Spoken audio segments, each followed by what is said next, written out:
Well, I once again welcome everyone. Thank you for joining us for today's session. My name is Afrin Fatima and I am pursuing my second semester MBA at ISMS. Today's session is on the theme Corporate Rescue During Crisis, Role of Insolvency Law and Board of Directors. And the resource person for today's session is Ms. Neeta Kurian. Ms. Neeta has an MPhil degree and is pursuing PhD. She is currently working as assistant professor in School of Law, Christ University, where she teaches commercial law subjects. She has a total experience of 10 years in teaching law in business schools and law schools. She is enrolled as an advocate and has practiced as an advocate for 3 years in lower courts and in Kerala High Court. She has also worked in the capacity of a lecturer in HELP University, Kuala Lumpur, Malaysia for 2 years. Her area of specialization is corporate law and she has a few publications to her credit. She has also presented many papers in national and international conferences.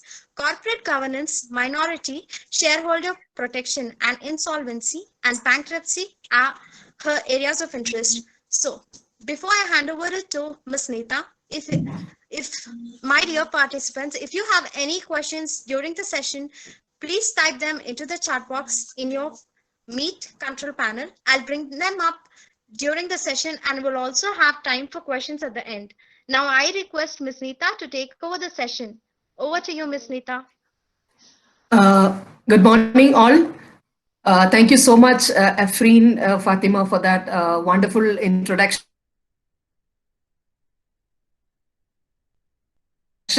I hope I'm audible.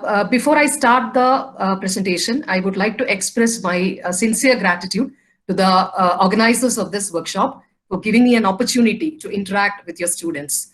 It's always a pleasure to be, enabled to interact with students and, share the knowledge we have. On that note, I think I can, I will start presenting. So let me just take you through my presentation. Give me a minute.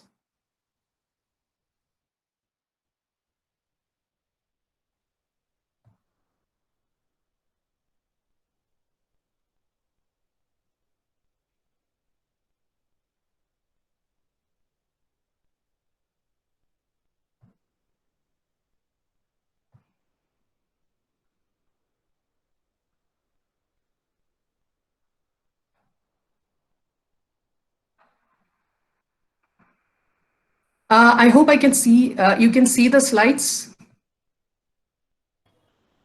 Yeah. 1 second. Yes, ma'am. It's visible. Yes, ma'am. Just a second. It's taking a bit of time. It's just loading. Neeta, it is now visible to us. It's clear. Yeah.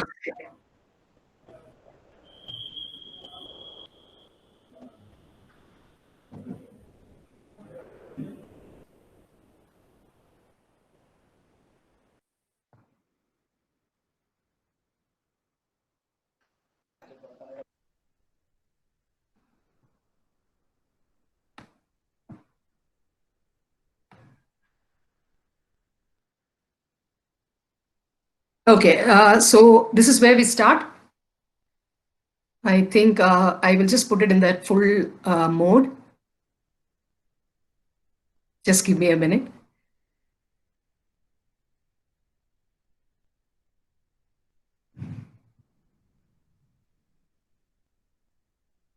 Are you getting it in the full screen? It's not in full screen, it's in slideshow. It's okay, but you can go ahead. It's visible, ma'am. It's clear. And okay. Yeah, I think it's, I think then I am good to start. Okay, so the topic today, what we'll be discussing would be about corporate rescue during crisis, role of insolvency law and board of directors. Okay, so before I go a little bit more into the topic as such, I would like to take you through the next slide, which is about the is about the aims of this, this whole session. I think the internet is a bit slow; it's not moving.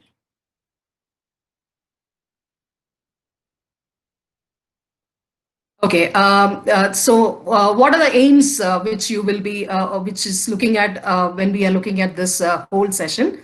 The first, what I would like to, bring to this session is I feel that you would be able to understand the concept of corporate rescue in a little more detailed way. I feel that you have a preliminary understanding of it. So little bit more in detail, we will be able to look at it and why it is important. Corporate rescue, the reasons, the need of corporate rescue, that you will be able to get from this session.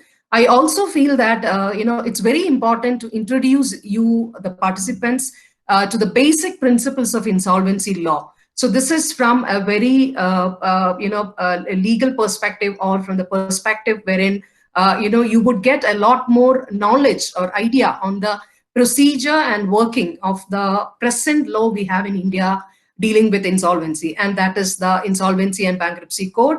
There has been a lot of talk, and this is a very emerging area. So it's very important that as future business entrepreneurs, you have a fair idea about the working and what is the procedure when we talk about corporate rescue. How is it right now dealt with in India through law, right?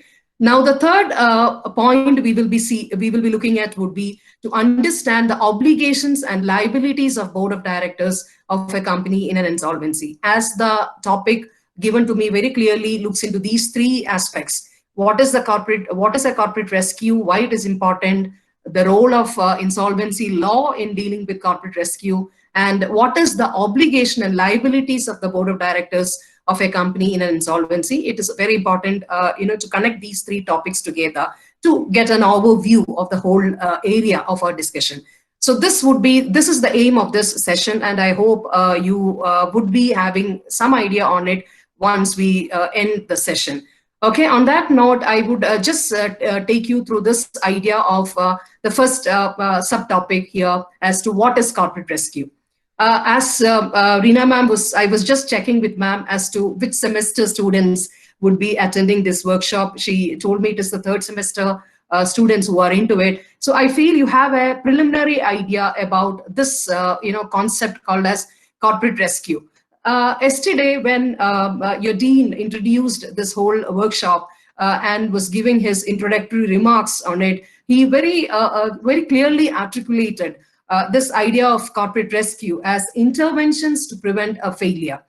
So taking a clue from there, I think the whole idea of corporate rescue becomes very important, not only in the present situation, but generally when you're looking at from the company's point of view, from the creditor's point of view, or even from the economy as such, the whole government point of view. Also, this becomes a very important area to address, when a company moves on to a situation which we rightly call as a financial distress, which is happening in a company. So before I, move a bit more onto why it is important, I would also want you to connect to this idea as not only about, a crisis situation. For example, right now, what we are in. We know that this pandemic, the COVID-19 pandemic, has drastically changed our lives. As individuals, we find it very difficult to cope with these sudden changes which has been brought to us. At the same time, the overall impact it has had on the economy is also disastrous. We know that I remember last Friday the RBI governor himself was saying that we are moving on to a recession which we have never anticipated. Maybe after the 2008 depression, this is one situation where even though there has been a slowdown, right now it's very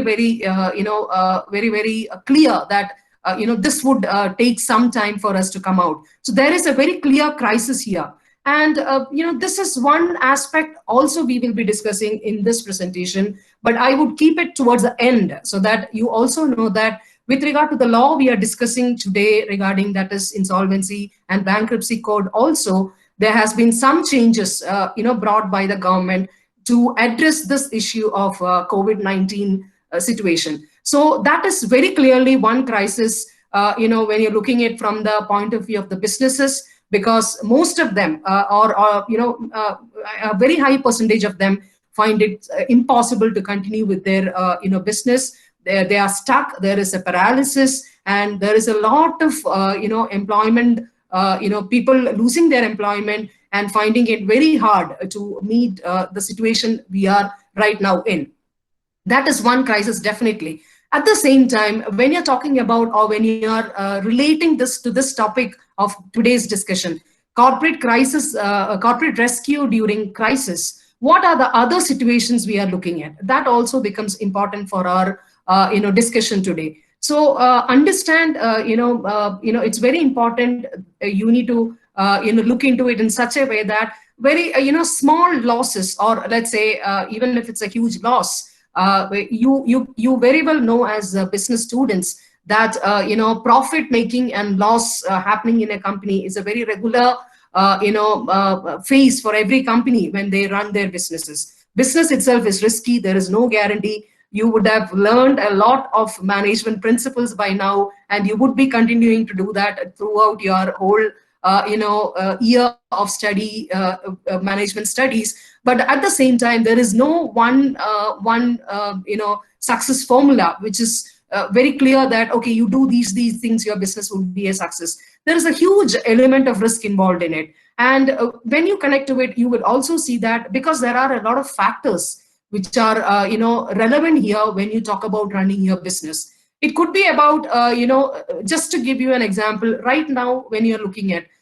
taking away the COVID situation, maybe we had started experiencing this from the beginning of April, the whole crisis of COVID. Even before that, what was the market situation in India? If you look into it, which sector did not have a crisis would be the right way of putting it. If you look into the power sector, there was a lot of financial distress happening, and some of the major companies like GMR Infrastructure, Bhushan Power had all gone to bankruptcy or a corporate rescue mode. And moving on from that to the telecom sector, we know that there is a crisis there also. And if you look at after that, the airlines sector, wherein we have Jet Airways already being grounded, already adopting or going for the corporate rescue mode again, bankruptcy. Then we have Kingfisher, about the whole story of Vijay Mallya and how he was also called as a willful defaulter, that situation. And many other companies, other than that, automobile industry already also having a crisis. And the very new incident of Anil Ambani's company, that is Reliance Communications, also moving on towards a bankruptcy related or a corporate rescue procedure. So here, what is important to understand is when you talk about corporate rescue, it is not a simple or a crisis which you are seeing it as lightly, which will happen in every time now and then in your businesses. As I said earlier, or as I mentioned earlier, a loss making is a part of business. But when you're talking about corporate rescue, there is a lot more deeper. When you ponder, you will understand that corporate rescue is about when a company is not able to manage its debt, or it has accumulated the debts in such a manner that it becomes impossible for the company to pay off its creditors, or it commits a default in paying its creditors. So this is the situation where you call that there is an impending insolvency, or company is moving to a situation where it feels that it is stuck, it cannot continue its business. So this is where typically you will see a corporate rescue happening. Now, I want to ponder, or I want to pause a bit on this second question. I hope you can see my cursor. That is why it is important that we need to look into it, or we need to address it in a lot more seriously. Why it is important. So here I will pause a bit, and I want some reflections from you, or some answers related to it, as to what is your idea that why it is important, or what is the need for corporate rescue as far as a company is concerned. You may put in your responses in the chat box, and I hope I would be able to see it, or somebody may be able to read to me that. So according to the according to this question as to why you think it is important to have a corporate rescue, can I have some responses in the chat box?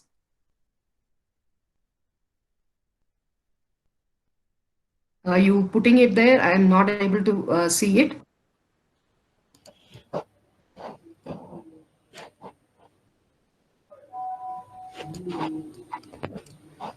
Hello, student.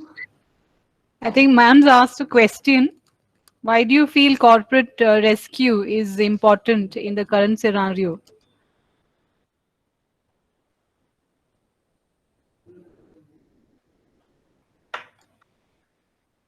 You can feel free to type out your responses. There is We've got one, ma'am. a right answer here. Can you please read it for me, ma'am? Yeah. To protect the interest of various stakeholders of the company.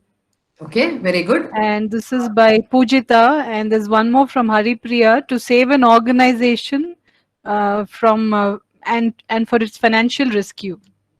Okay, very, very good. I think, you have, relatively an idea about, why there is a huge need or a requirement of corporate rescue as far as every country for that matter is concerned.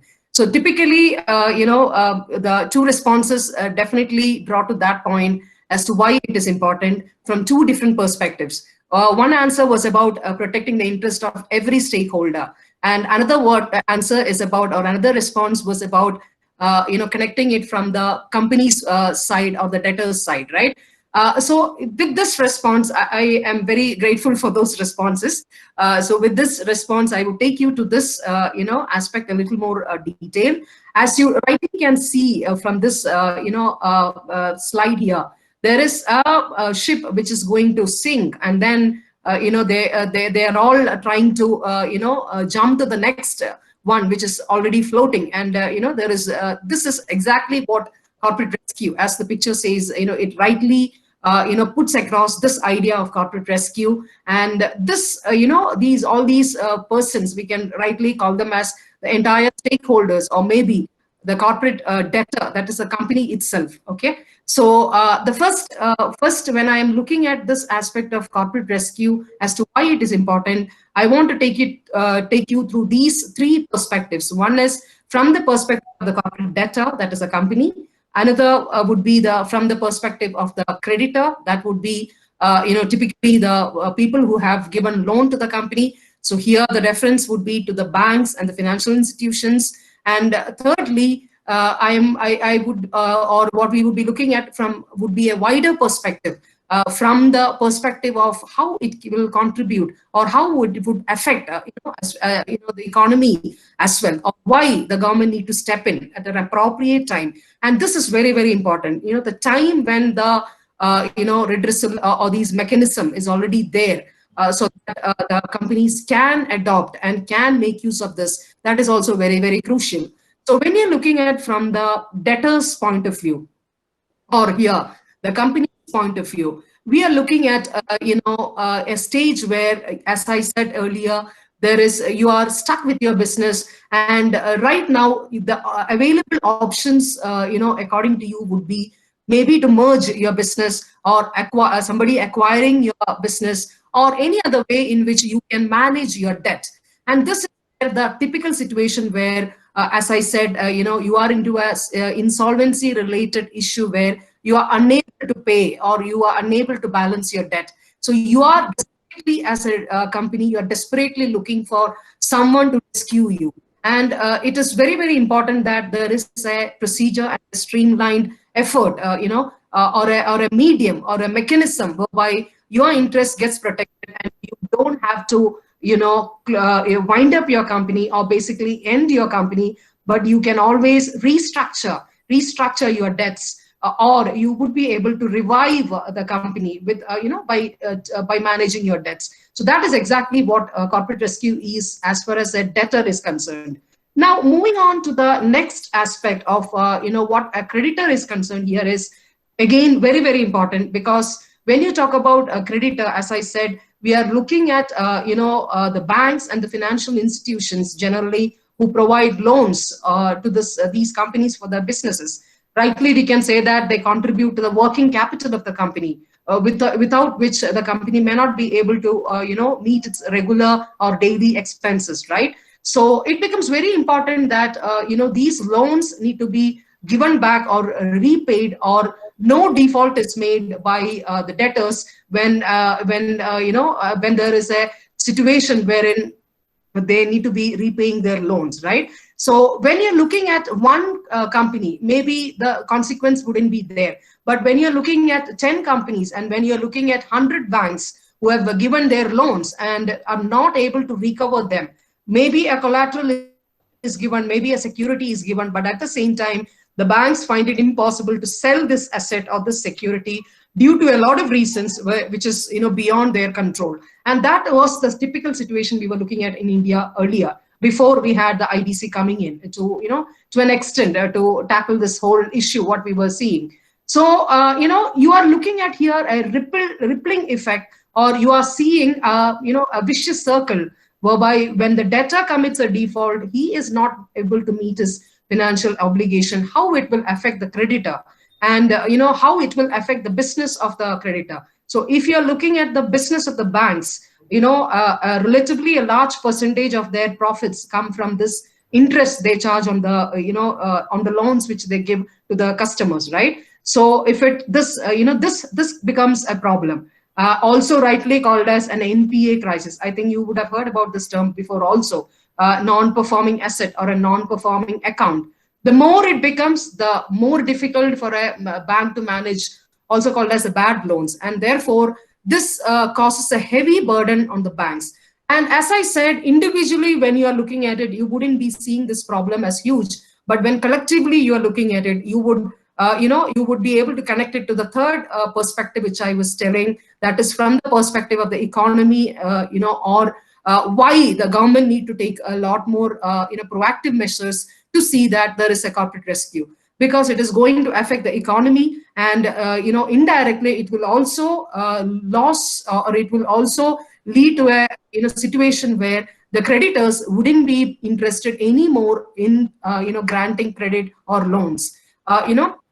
So as I said, this has a rippling effect, or it's a vicious circle, and thereby it can also result in a situation where there is a slow growth in the economy, no contribution, no viable environment to do a business also. So this becomes very, very important that we address this, and the corporate rescue at the right time, and there is a mechanism in order to deal with it, so that, as I said, the responses were also looking at the same view, that is, the companies are able to come out of this crisis, which we were just discussing. Now, moving on to the to give you a little more clarity on this, let me take you to the next slide, which would give you which would give you a little more idea about this, as I said, how when you are consolidating, when you're looking at it in total, how is it affecting the economy? The same point in a little more detailed way.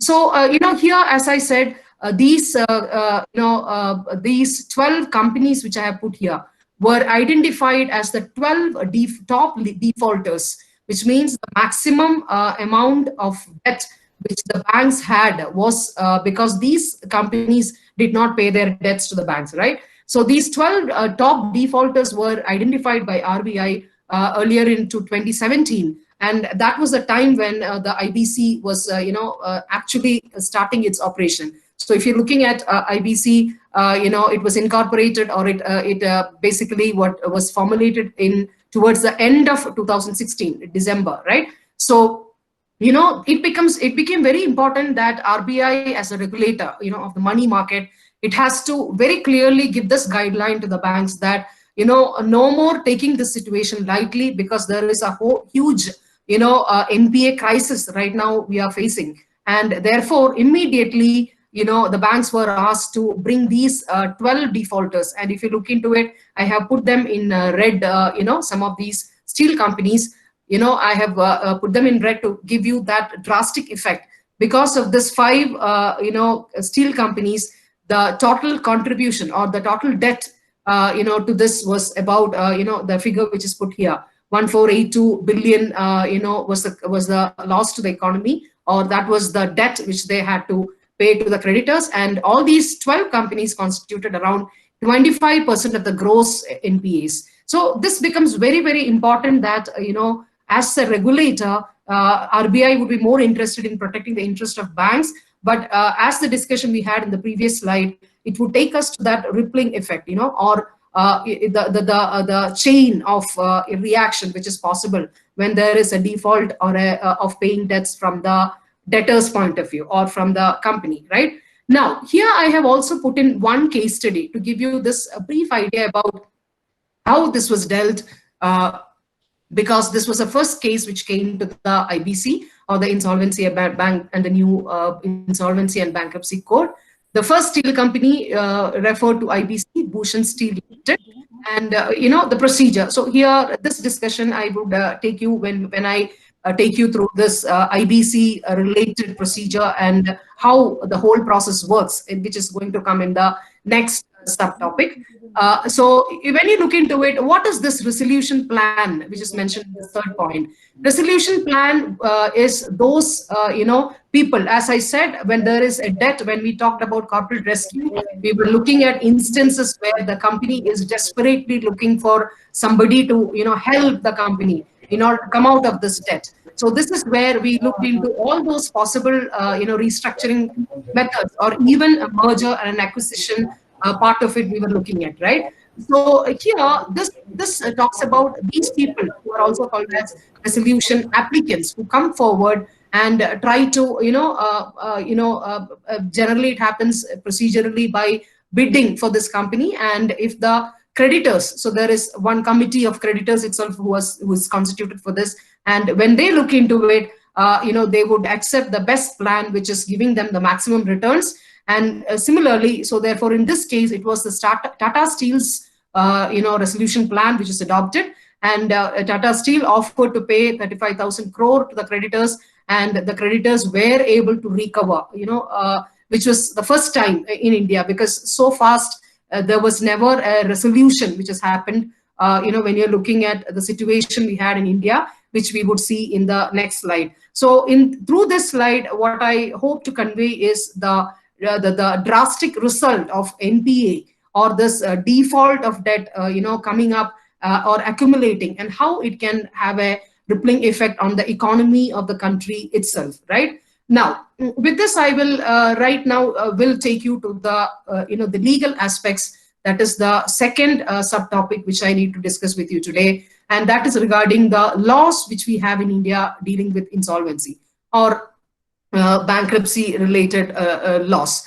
So understand this IBC, which has been put at the last. This is not the first time we are having any law which is related to bankruptcy. Earlier also we had these legislations. I will not be taking you in detail to it, but just to give you a historical perspective or an idea, we had this Presidency Towns Insolvency Act and the Provincial Insolvency Act dealing with individual insolvencies. And, when you talk about this particular mechanism, we were just telling corporate rescue, it is not that the first time we are bringing it through IBC or the Insolvency and Bankruptcy Code, but we already had some provisions under this legislation called as the Sikh Industrial Companies Act. I think there could have been some references from your teachers when, Sikh Industrial Companies Act would have been dealt with in your classes also. So I hope you have some idea on it. To put it simply, this legislation, the purpose of introducing this law was to look into the, identifying Sikh industries as early as you can, right? Why it is important to identify them as early as you can is, the more the time it takes, the lesser would be the possibility of, retrieving or recovery of debt as far as the creditor is concerned. And as far as the debtor or the company is concerned, it would bring out a huge depreciation of the assets of the company. So, the market value of the company, or, different terms, when you look at it, there would be a total collapse. So it's very important that this distress, which we were right now looking at, need to be solved or need to be settled at the earliest. And these legislation was trying to do it, but it was not effective because for a lot of reasons. I'm not getting into that. After that, we had, when you're looking at specifically the provisions of winding up, you will see that we had provisions under the Companies Act 56. And when the Companies Act 2013 was brought in, those provisions, slightly changed what was, retained in the Companies Act 2013. So that is one side of it. Now, when you look into the debt recovery, so here the reference is to the creditors, from the creditors' point of view. Okay, you have given so much of loan to the companies, and and you are thinking about recovering them. So let me just give you an idea about this again through a example. Let's say SBI. Right now that SBI has the highest NPA reported, and because it's a public bank, you also can relate to it. How private sector banks and public banks function, and when you look into closely monitoring these aspects of debt recovery and all, you will see that public banks are a little hesitant or a little slow in that compared to very prudent ways of debt recovery, which is right now being observed by private banks, right? So this legislation we had in India to an extent looked into how this banks and financial institutions would be able to recover their dues. And other than that is RDDBFI, we had the SARFAESI also. I think you would have heard about this legislation also, which again, from the creditors' point of view or from the bank's point of view, where debt recovery was possible. But at the same time, we know that in India, things are a bit slow when it comes to cases. Similarly, due to a lot of reasons, it usually used to stretch. Even when you're looking at the early instances of winding up, you will see that it definitely used to stretch for 5 to 8 to 10 years. So look at take an example, or when you are looking at from your perspective as future entrepreneurs, when you are starting, or maybe some of you have already been associated with a startup, right? So you have already floating your company, and then there is some problem happening. You want to exit your business from your business, but you're stuck because the law or the or the other mediums which need to give you that opportunity is not doing it. So not for your reason, but for a reason from the government or from the regulator side, you are stuck with this business and you are unable to exit it. So this was the typical problem which India was facing. And I think you would have heard about this global ranking or the ease of doing business, which I think definitely your teachers would have definitely introduced you to. So when you're looking at the parameters how they look at ranking, whether a country has ease of doing business, whether there is a conducive business environment, or whether there is the entrepreneurs are there is a promotion from regarding policies from the government. When you look at businesses, you will see that this out of the parameters, one parameter was about this exit. So any country where there is a suitable mechanism in order to end your business, or a streamlined process where there is a lot of clarity that you are exiting your business by looking at in the chat box that comment was put, you are protecting the interest of every stakeholder here, but at the same time, because of no fault of yours, you have not performing well in that business and you want to exit, whether law or the regulators are giving you a platform for that. So this is one reason why India has been consequently having a lower rank till we brought in the IBC. So if you look at the latest 2020 report, there is a very clear observation from the World Bank also, which talks about how well India has managed with the new code. I would just try to want to read it. The ranking has been improved. Right now, I think it is 77. We have improved drastically with regard to this, mainly because we have a good bankruptcy law right now in India, which takes care of it. And it also says that, let me just take you through that. It says that with the reorganization procedure available through IBC, companies have effective tools to restore financial viability, and creditors have access to better tools to successfully negotiate and have greater chances to revert or get back the money loaned at the end of insolvency proceeding. So even the World Bank is saying that we are doing good with the introduction of this new law called as the Insolvency and Bankruptcy Code. So with that, I think right now we would try to focus our discussion on the new code itself, and I would take you through this procedure of how it works in a little more detail. So moving on to the next slide. As I said, why this law is different from the previous laws we had in India.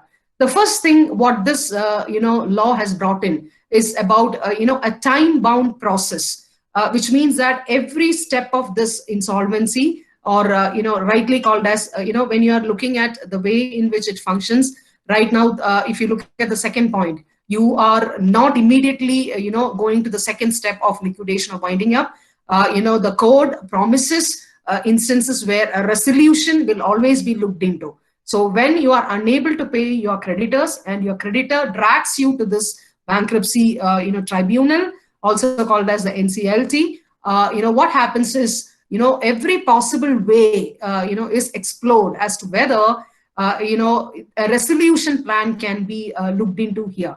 So what is more important here is to consider is certain aspects like why resolution proposed first instead of liquidation. So this is the very, very important fundamental thing which you need to understand about an insolvency law, or a good insolvency law. It should always provide you with a mechanism of restructuring your debt if as an entity you are able to do a viable business, or the business is possible to continue. Then every step should be taken to see that this there is no collapse of this entity or company, and it is able to continue its business by restructuring its debt. But at the same time, there would be certain instances where it would be impossible to continue that entity as a going concern, and it would be better to wind up or liquidate that company. Then that is also proposed. So as I said, IBC, how it is different from the earlier laws which we had a glimpse of right now is it proposes a resolution instead of a liquidation, as I just said. And this is all done through a time-bound process. So what is this time-bound process? As I said earlier, the whole winding up procedure, exit mechanisms used to drag the companies to 5 to 10 years, 8 years time. But right now, through IBC, you can settle it in 270 days. Look at the drastic time difference which has been brought in because of a new law. So IBC section 12 very clearly says that the whole process, that is the resolution process, need to be finishing at 180 days time and a maximum extension of 90 days. And finally, it has to be completed within 270 days. Now, practically, is it happening? We will have our own reservations on it. Some cases it has not been happened, but there are appropriate reasons for that. But at the same time, this is something which the code has promised, and to an extent, it has also done that, right?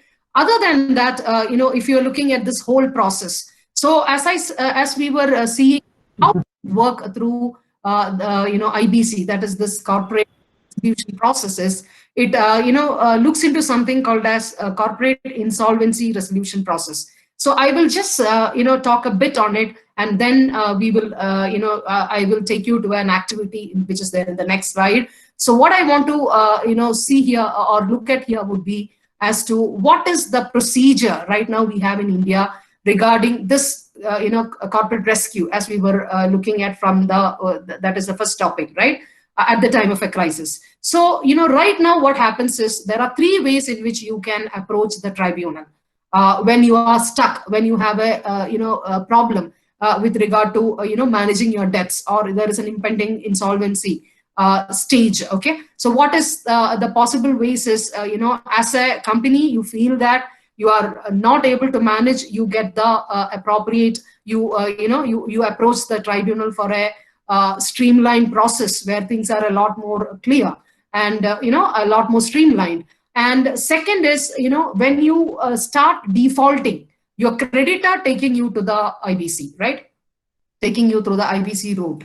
Now we have seen why RBI was very stern in giving certain directions to banks, and as a result of it, right now the banks cannot wait, and it has become mandatory for the banks that within 180 days you can try to talk, or you can try to enter into an agreement, maybe with this defaulter, which is the corporate defaulter we are talking about. And if it doesn't happen, so don't prolong it, immediately bring the corporate debtor to the IBC or the tribunal through this route of winding up or resolution. So that is what is proposed. Now, third is, so we are talking about here one set of creditors, right? As far as the a company is concerned, banks and financial institutions are the major creditors. So what IBC has done, is it has classified them into two types of creditors. So this banks and financial institutions would come under this called as financial creditors. And let's look into a company, for example, an XYZ company. And this XYZ company may have different dealers, or it would be getting its materials or its services, goods would be supplied by one vendor. So many contracts it would have entered into, and maybe the company owes money to all of them or each of them. And when there is a default from the company's side in paying them off, can these people be called as creditors? The first question. Second, can they take the company to the bankruptcy tribunal? Second question. So the first question is, can these small people whom company owes money, maybe it could be small company, a small setup, but it has been regularly supplying goods and services to this company, XYZ company. And when the company commits a default, what is the benefit? What is the remedy for them, right? So here the answer is yes. Under the present process, they come under the category of operational creditors, and they are also, their interest would also be protected once the company moves on with the insolvency process. That's the second thing. Other than that, under this, again, there is a few more extensions added. Operational creditors also include maybe your employees. Let's say you are a huge corporate setup wherein you have many employees and you are unable to pay salary. So right now we have that situation, right? Many of the salary cut has happened. Some of them has been, thrown out of the employment. So all those situations. So what is the remedy for them? Can they also bring this company, to a bankruptcy tribunal? That could be another question. And the answer is again, yes. They also come under the bracket of operational creditors. And the third would be the taxes and the dues which the company may have to pay to the government. When the company commits a default there, can the government do it? Answer is again, yes. They also come under the category of operational creditors. So what I'm trying to say here is, when you look at this, the process of how a company is brought to the tribunal in order to kickstart this resolution process would be in three ways. Either the company itself approaches, which is called as under section 10, or the financial creditor. So here the reference is to the banks and financial institutions, they bringing the company. And third is to the operational creditors, which I said under section 9, they bringing this application to the tribunal, right? And another speciality of this code is that it takes into account individual and corporate insolvencies together under one code, and that is why it is also called as a code.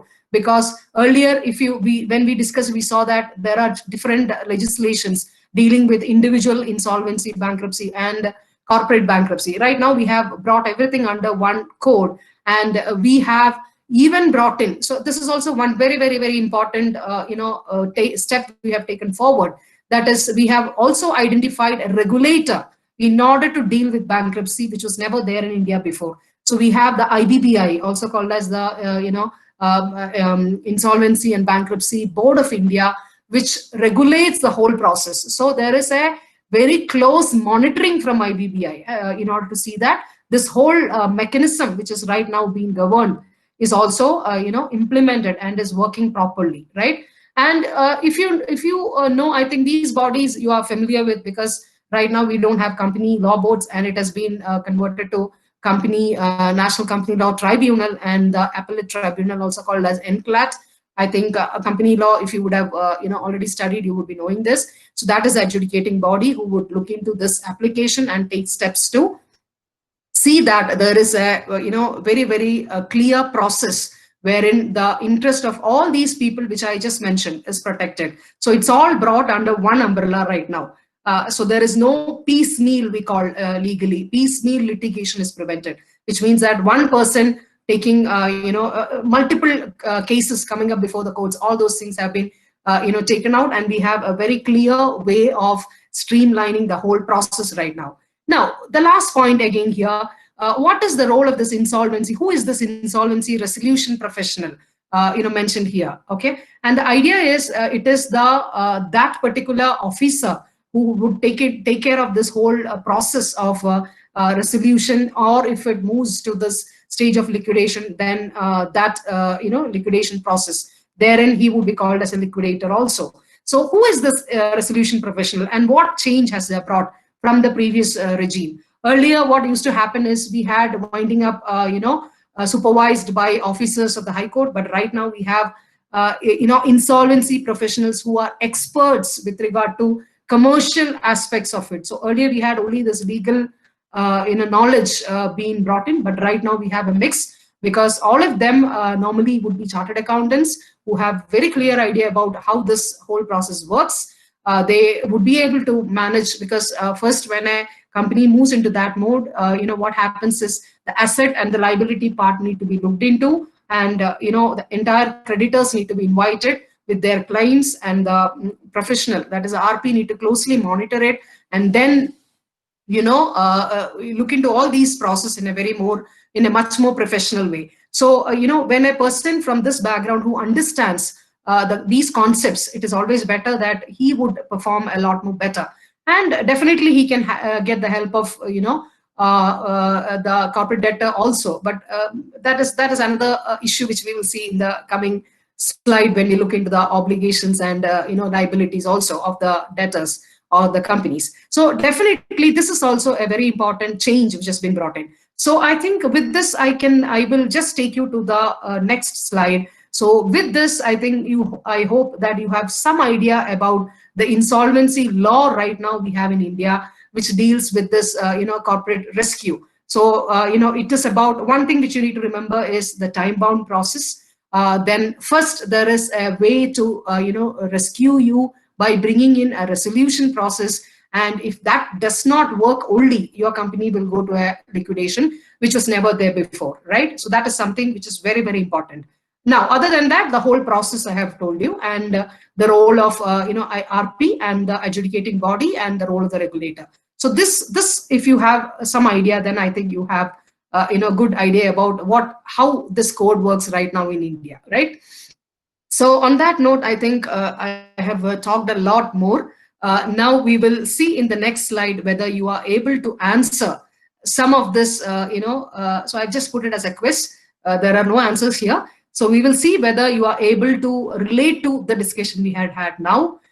So the first question, maybe again, I can ask you to put your comments in the chat box. So that would be easier, to see that whether you have understood. It is wrong also, it's okay.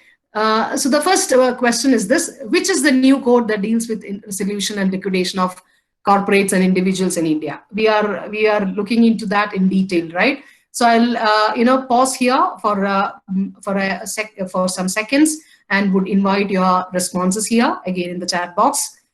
Please answer. More of you can try that. Let's look into the first.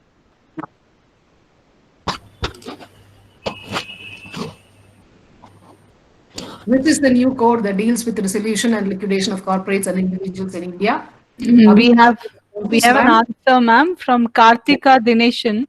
Yeah. And she says IBC 2016. Very good. Thank you so much for that response. And I think we have got the answer. So we will now quickly. She's got all the 5 questions answers. Okay. Can you read that, ma'am? The second one she says is yes. That is, can the corporate debtor bring an application for resolution under IBC? So she says yes. Yes is the answer. Then the third one, who's a regulator for bankruptcy in India? And she says IBBI. Yeah, okay. And the fourth one, she says NCLT, National Company Law Tribunal. And the fifth one, she says, is the total number of days is 270 days. Okay, thank you so much. What is the name of the student? Kartika Dineshan, ma'am. No, she is Kritika Dineshan. She is our student. Okay. Congratulations, Kritika. Okay. So that's great. Anyone else want to try this? Anyway, you have the answer right now, no? So no point, right? So with that, we will. I must say you have very attentive students. Thank you so much for that. Okay. On that note, I think right now we are good to go to the next slide. So I'll just take you there. Now this would be a little more, important for you. That is, when you float your own companies, what is your role? If you, as a promoter or as a director, when you come in, what is your role in cooperating with this insolvency process, which we were discussing till now, right? So first thing, what is there is a huge responsibility right now on the company directors to keep your creditors happy. I think one point which I did not, mention when we were looking at was the trigger amount, or this default amount which can land a company in a bankruptcy code. And right now in India, when we brought in the IBC, it was fixed as 1 lakh.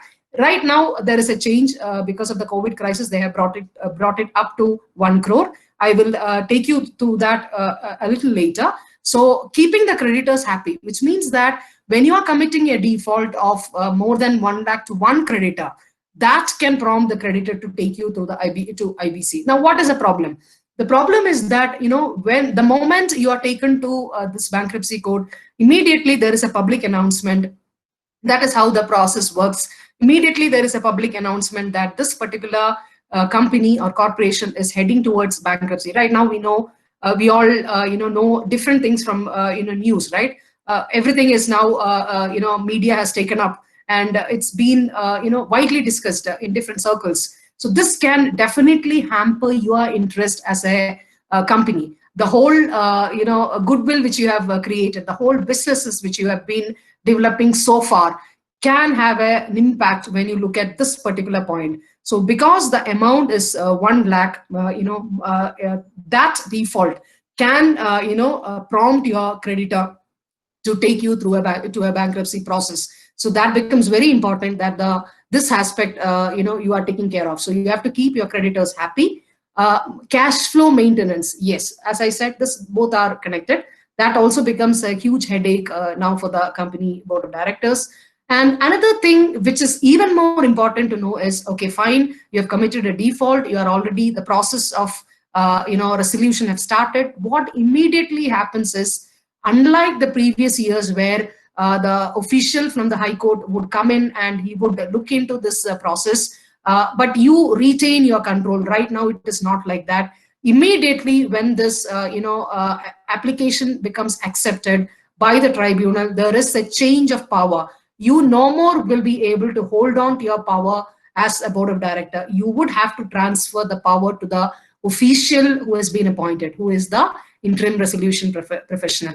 So this becomes very, very crucial, and it becomes very important that none of the, none of us definitely, right, would like it, because you have been, this is your whole dream, and you have, with your blood and sweat, you have created a company, and one fine day, because there is a default, immediately there is a power change, and you are seeing in front of your eyes power being taken away, and you are not able to do anything on that. So this becomes a huge obligation on the part of the board of directors to see that, yes, the creditors, as we have mentioned, all of them need to be happy. There is no default committed. And that is why rightly the previous, finance minister, late Mr. Arun Jaitley, said that there is no more a defaulters paradise. There is no, earlier, you could have brought time, you could have postponed it, you would have other priorities, but right now this is the very, very important thing which you need to look at. Now, another equally important point is this, that is, there is right now, due to an amendment in IBC, there is an instance where a section has been brought in which prevents, prevents the promoters from bidding for their own company. Okay, so let's say, somebody has taken you to the creditor has taken you to the tribunal, and later you are trying to see whether you would be able to get back your company by proposing a resolution plan. No, it will not work. But there is an exception from MSMEs, they can do that. Otherwise, for the other companies, large corporations companies, there is a bar, even connected persons with the promoters. And this aspect is very important if you look at, the steel case, which is Essar Steel case, which was a very, very prominent case. In that, what happened was, Ruas, I think you know about them, very powerful people. They tried by all means to get back their company, but it was not successful. And finally, a resolution plan was, ArcelorMittal was able to, submit its resolution plan, and the whole process kick-started. So you would definitely won't be able to get back. So any attempt to get back your company will not work compared to the earlier process, right? Now, the next point, again, very important, you will have to cooperate with the resolution professional for a beneficial winding up, a beneficial resolution or winding up. So which means that once the process starts, you're handing over your entire power to the resolution professional, entire documents, entire transactions related to the company. There should not be any hiding of facts. There should not be any material suppression of facts. There should not be any concealment of a document. Very clear picture of the assets and liabilities, all those things, and a clear cooperation from every officer of the board or the board of directors is very, very important for the resolution professional, who is a complete stranger, who just walks in and tries to manage this whole resolution and liquidation process. So this is also very important. And also you need to understand that it is not that just you are stating it here. There is also a penal or a fine and a imprisonment which is also prescribed under the code. If you look into offenses and penalties chapter, if any time when you get a chance you can read through it, it says very clearly, even to a 1 crore, 1 lakh to 1 crore fine and 1 year to 5 year imprisonment for any deliberate way in which you try to suppress the facts and you are non-cooperating actions towards the resolution professional. Or even one more thing, let's say when you know that the financial position of the company is bad and you try to alienate the assets of the company, or you try to transfer some property of the company to your friends or your well-wishers, that and all will be relooked, and that also will bring a liability towards you. So these are some points from a business student's point of view, I think you need to remember.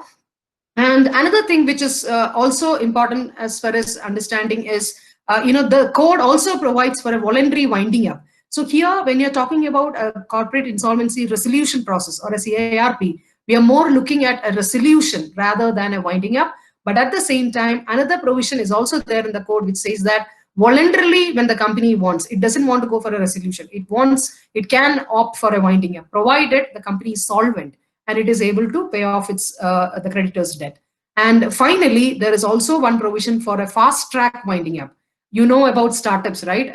So you bring in this company, the process of incorporating is also fast. Similarly, an easy exit is given. So the time is 90 days time within which you can close your business. So these are some of the points which I wanted to discuss, and it is almost time. So let me see whether I can take you through this next slide also, which is about, I don't think we need to go to Mentimeter because it may take time again. So maybe if again you can answer, do you think IBC is a debtor-friendly law and it protects the interest of corporate debtor? Maybe some responses from you regarding that. Otherwise, I'll have to see whether I can get back to that thing. Just give me a second. I will try that.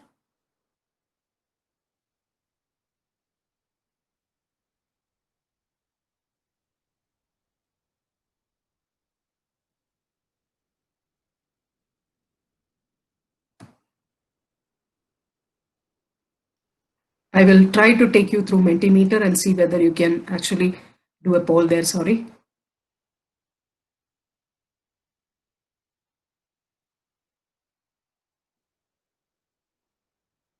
Yeah. Are you able to see this slide? Ma'am, can you see it? No, ma'am, I'm unable to see it. You're not able to see it? No. You have to present it again, ma'am. Yeah. Okay, 1 second.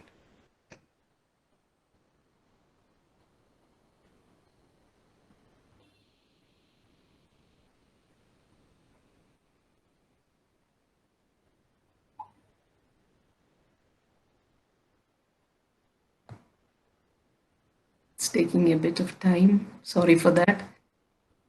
No problem, ma'am. Okay, so can you see it now?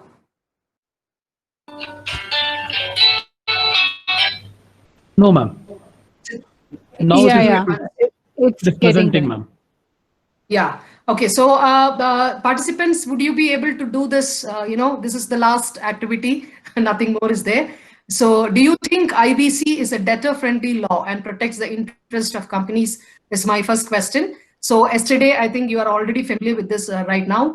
You can go to www.menti.com and use this code, which is 315655, and start polling. I will be waiting. So please try it so that, I also get an idea as to from, business students, what is your perspective on this new law? Only one response. Can we have more, please? 2, good. 3. Many participants are there. You just, please try it so that a better response, from your perspective, I would be getting. Quickly, 4, no, more can try.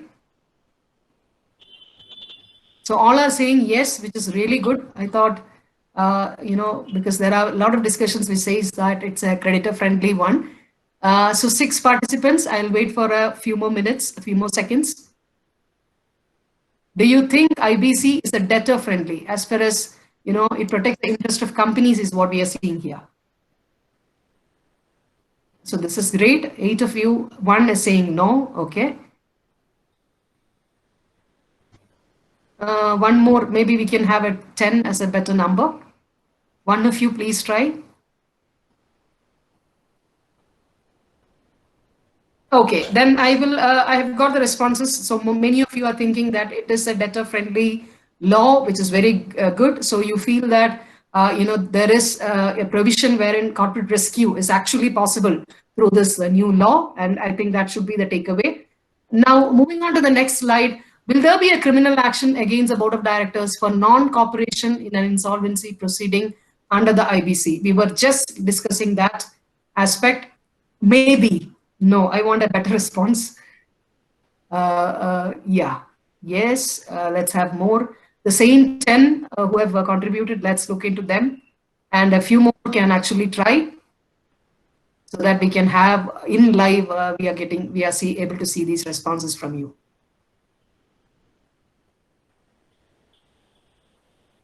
5 is saying yes, yes. 7.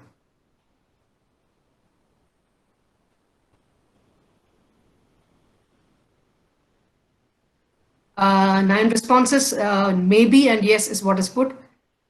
So that brings us to the end of, answer is yes, actually there will be a criminal action, right? That is what we have just seen. As I said, from chapter which talks about offenses and penalties, from section 68, it is mentioned in the IBC, right? Now, so with that, thank you so much for your participation. I will take you back. We have almost done with the slides, and I think it's already time also. So I would just come back and would, show you my last slide. Ma'am, I can take another 2 minutes, right? Yes, yes. Most welcome, ma'am. Okay. So that, we finish it. You can see the, slides again. Yes, yes. That was actually, the activity which we were looking at. I just wanted to take you through this, which gives you, this is just for a reference, which gives you, there are a whole lot of cases right now which is cemented this law a lot more firmly, and very, very landmark judges from the Supreme Court, I think is important for you to have at least an idea about. So this is the one case, which was the very first case under IBC, which went to the Supreme Court. And another landmark judgment, which is Swiss Ribbons case. And the third one about Essar Steel case, which I just briefly told you, when we had this discussion. And it is very, very interesting to note that 2016 December, we brought in this law, and within 3 years, we have already 3 legislative interventions. And as I was telling you, the latest, ordinance which has been brought, particularly to address this question of COVID-19 crisis, right now has suspended, this corporate insolvency resolution process and liquidation process under IBC. So right now, as the law stands, they have kept the IBC in the, the word which is being reported in the newspaper is about kept in cold storage, wherein sections 7, 8, 9, approaching through these sections, that is the debtor, the creditor, or the operational creditor coming to the IBC has now been stalled because of the typical situation we are finding ourselves in. And this is also one way the government ensures that unnecessarily, when there is a situation which is like this, which everyone is concerned about, when there is a total, loss happening to businesses, it is not good that the creditors would drag you to the IBC. Therefore, it has been suspended till further notice. And it is right now says 6 months, but there is a chance that it may even go to 1 year time. So first, what they did is during April, they raised this trigger of 1 lakh to 1 crore. And right now they have brought in an, this change wherein it cannot be right now, resolution and liquidation will not happen through IBC. It has been suspended. So that was my last slide and a brief idea of that. And these are my references. These are and I think if you want to have a bit idea more, if you want to have any, question on IBC, you can always look at the IBBI newsletter. They're very proactive, and they bring in every 3 months the latest developments in, this particular sphere. So it is a hands-on, you can always refer that and you get the entire information, because it's very, neatly done there. On that note, I'm finishing it. Ma'am, I'm done. Thank you so much for your patient hearing. I know it's a lot to the legal side, but that was the topic which was given to me for deliberation and discussion. Thank you so much. Thank you so much, ma'am. Thanks a lot. I think it was a lot of information, all summarized in a few slides that you've given. So though we have under entrepreneurship, there's a small subject about insolvency. But Okay. we just brush on the face of it. We don't go so much in depth. So what you presented was indeed very exhaustive, with beautiful cases and activities also to keep a check on whether the other side they are active. So it's a very nice way of presenting and delivering all the information. So thank you so much. And we would definitely share your slides with our students and your email ID. So in case they would like to get in touch with you or ask you any questions, they would mail you. Definitely, ma'am. Would be open to such knowledge sharing. No problem. Yeah, ma'am. Yeah. Over to Afreen. Afreen, are you there? Yeah. Yeah. Yeah, ma'am, I'm here. Okay. So, dear participants, kindly fill the feedback form. It has been shared in the chat box. So, well, it looks like we have covered everything. It's my privilege to have been asked to propose a vote of thanks on this occasion. I, on behalf of ISMS department and the staff members, extend a very hearty vote of thanks to the honorable delegates who blessed us with their presence and look out valuable time of your busy schedule. I must mention a deep sense of appreciation of Ms. Neeta for the knowledge that she has shared with us. The way she explained the topic is exemplary. I also wish to express my gratitude to our director, Dr. Srinidhi K. Parthasarathy, for providing encouragement and support. Well, I am very grateful to our HOD, Dr. Reena Sham, for giving us the opportunity to organize this webinar. As no program can become successful with a single person, so I extend my big thanks to our ISMS department for their support and all our student participants too. Thank you guys for making this event successful with your contribution. Thank you, ma'am. Thank you, ma'am. Very nice session, Neeta ma'am. Thank you, sir. Thank you so much. I think there is one question. Can I get the slides? I think yes.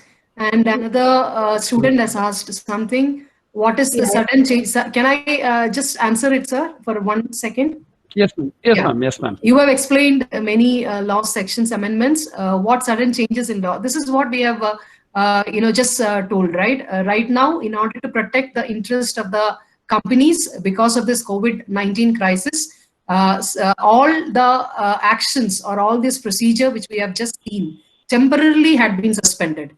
So this is to protect the companies so that they are not dragged to the bankruptcy courts, because everyone has a problem right now, and they are finding it very, very difficult to meet their obligations and debts. And even if you look into the RBI recent pronouncements or from the corporate affairs ministry, wherein MSMEs were given a huge, there is a promise that there is a huge recovery package which has been announced. Similarly, RBI also. So I think these are some of the steps proactively taken by the Government of India and the regulators to see that unnecessarily, there is no dragging them, the companies, to the, bankruptcy procedure. Otherwise, there would be a whole lot of cases coming up. And this is a very, very, very, very difficult situation we are finding ourselves in. So for that matter, that is the one change which I can tell you. Yes. Yes, Jyoti. I hope I have answered you. Thank you, ma'am. Yeah. Dear participants, please fill the feedback form. Only then you leave this Google Meet. If there is any challenge, let us know from here itself. We will fix it. So the feedback link is already shared in the chat box. Please mention the correct mail ID to get the e-certificates to your mailbox. Thank you. Thank you, ma'am. Thank you, Reena ma'am, and thank you, Afzal sir. Congratulations, Ita ma'am, for sharing your valuable knowledge. So tomorrow we'll meet you again in the same platform at 10 o'clock. Thank you so much, ma'am. Thank you, Fincy ma'am, and the entire team.